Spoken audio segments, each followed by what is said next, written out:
ដំណើរការឆបោកទាំង4យ៉ាងពេញនិយមមានដូចជាការឆបោកស្នេហា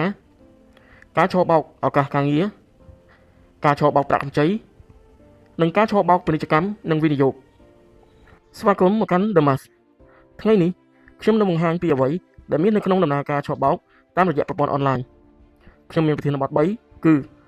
ទី1តើពេលណាការឆបោកតាមអនឡាញចូលមកកម្ពុជាទី2តើពួកគេចាប់ផ្ដើមដំបូងដោយរបៀបណាទី3តើការឆបោកដំណើរការមានយ៉ាងដូចម្តេចហើយខ្ញុំនឹងលម្អិតនៅក្នុងវីដេអូនេះទី1តើពេលណាមានការឆបោកតាមអ៊ីនធឺណិតចូលមកកម្ពុជា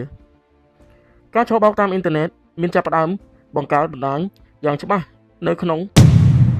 ប្រហែលឆ្នាំ2018មុនពេលជំងឺ Covid-19 ផ្ទុះឡើងដំបូងពួកគេចូលមកក្នុងរូបភាពវិនិយោគដោយជួលអគារធំៗសម្រាប់កាស៊ីណូនិងហ្គេមអនឡាញប៉ុន្តែក្រោយមក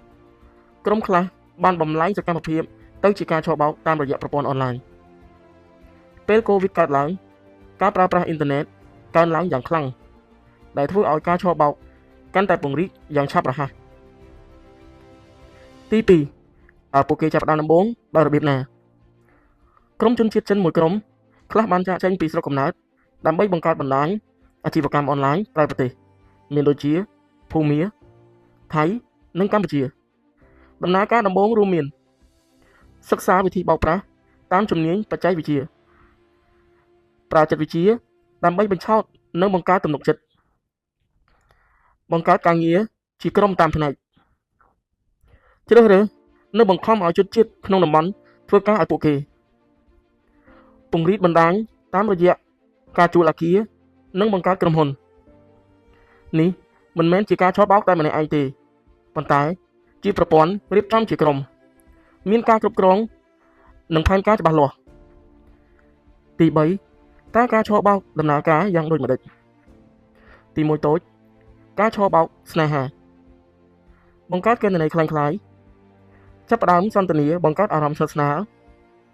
បង្កើតរឿងคล้ายៗវិនិយោគជំងឺបញ្ហាគ្រួសារស្នើសុំប្រាក់ឬហៅចូលរួមវិនិយោគទី2តូចការឆបោកឱកាសការងារផ្សាយពាណិជ្ជកម្មការងារប្រាក់ខែខ្ពស់ស្នើសុំថ្លៃដាក់ពាក្យឬថ្លៃដំណើរការបង្ខំធ្វើការ call center ទី3តូចការឆបោកប្រាក់កម្ចីផ្សាយ app កម្ចីងាយៗផ្ដល់ប្រាក់តិចប៉ុន្តែគិតការប្រាក់ខ្ពស់ប្រើការគំរាមនិងបង្ហោះព័ត៌មានពិតផ្ទាល់ខ្លួនទី4តូចការឆបោកពាណិជ្ជកម្មនិងវិនិយោគ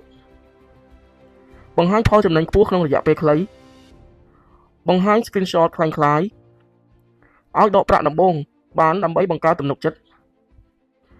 ដាក់ប្រាក់នៅពេលវិនិយោគច្រើនមិនអាចដកបាន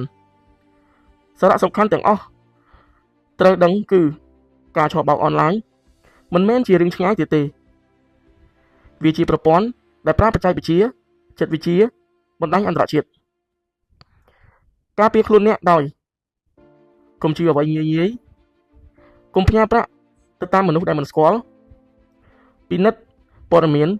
ពីប្រព័ន្ធផ្សេងៗរាយការណ៍ទៅកាន់អាជ្ញាធរដែលពាក់ព័ន្ធ